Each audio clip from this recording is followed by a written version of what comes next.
Alright guys, so we're back for part 2 of this cam chest repair.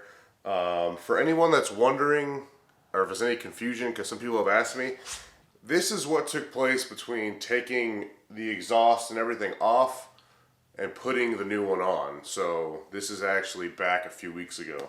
The bike is sitting here currently in full working order and back together. I just happened to be kind of curious, so I took the exhaust off and I was like, let me check out these cam tensioners and see what's going on with them, because this thing has like 50,000 miles on it, and to my knowledge, they've never been replaced. Luckily, curiosity got the best of me, and that kind of goes into this whole, two-part video. Now, some people have also mentioned I should have done the inner bearings, the inner cam bearings, and a couple other things. Why didn't I just go to hydraulic tensioners, blah, blah, blah. Well, A, money. As I've said in many videos, I'm cheap as fuck. B, time. Anyone in the north part of the country knows we're running out of riding season real fast. So I'm trying to ride as much as I can, especially with this new exhaust and ECU, before I tear this apart and paint it. Inner bearings for sure are something I'm going to do in the future.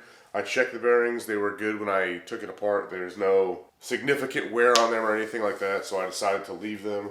As far as hydraulic tensioners, not too worried about it on this bike at all. The Dyna, that's going to happen soon. One last thing I wanted to hit on. I did notice something different on the bike when I'm pretty sure was the moment that the cam tensioner broke. I was riding home from work, just riding along these back roads like I normally do. I went to slow down, and the bike, when I pulled the clutch lever in, normally it just drops right down to 1200 RPM, whatever it idles at.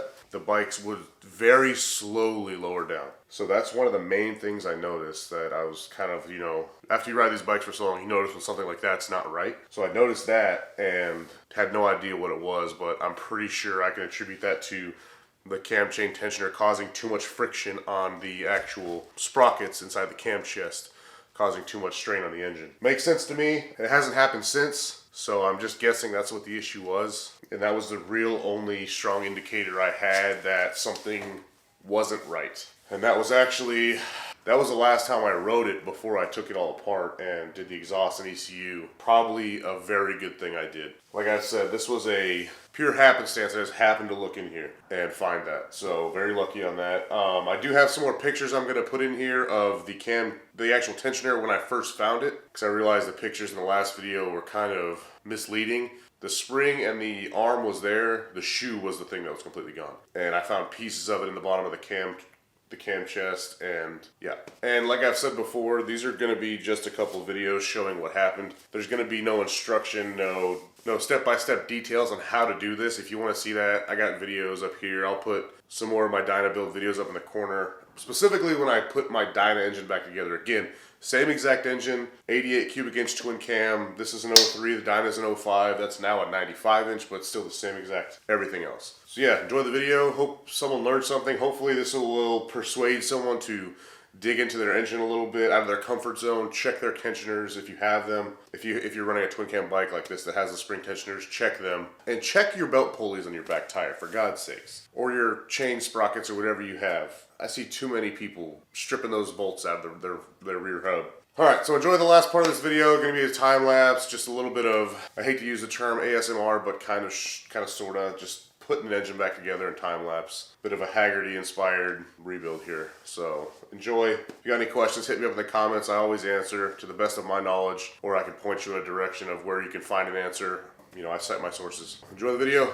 Thanks for watching.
gonna do it for the tensioners. What a pain in the ass that was. I'm glad I found it when I did. Could have been a lot worse. And like I said, this bike has a lot of miles on it, so it's probably good to go ahead and replace all the O-rings and gaskets all on the engine. Doesn't hurt. So that's what happened in between me taking the old exhaust off and putting the new one on with the new Thundermax ECU. Granted, I just skipped right through this in the initial videos. Now you see what happens when sometimes a project doesn't quite go as planned. It's good to get in here and replace some of this stuff anyway. It's done now. Should be good for the next 20,000 miles or so.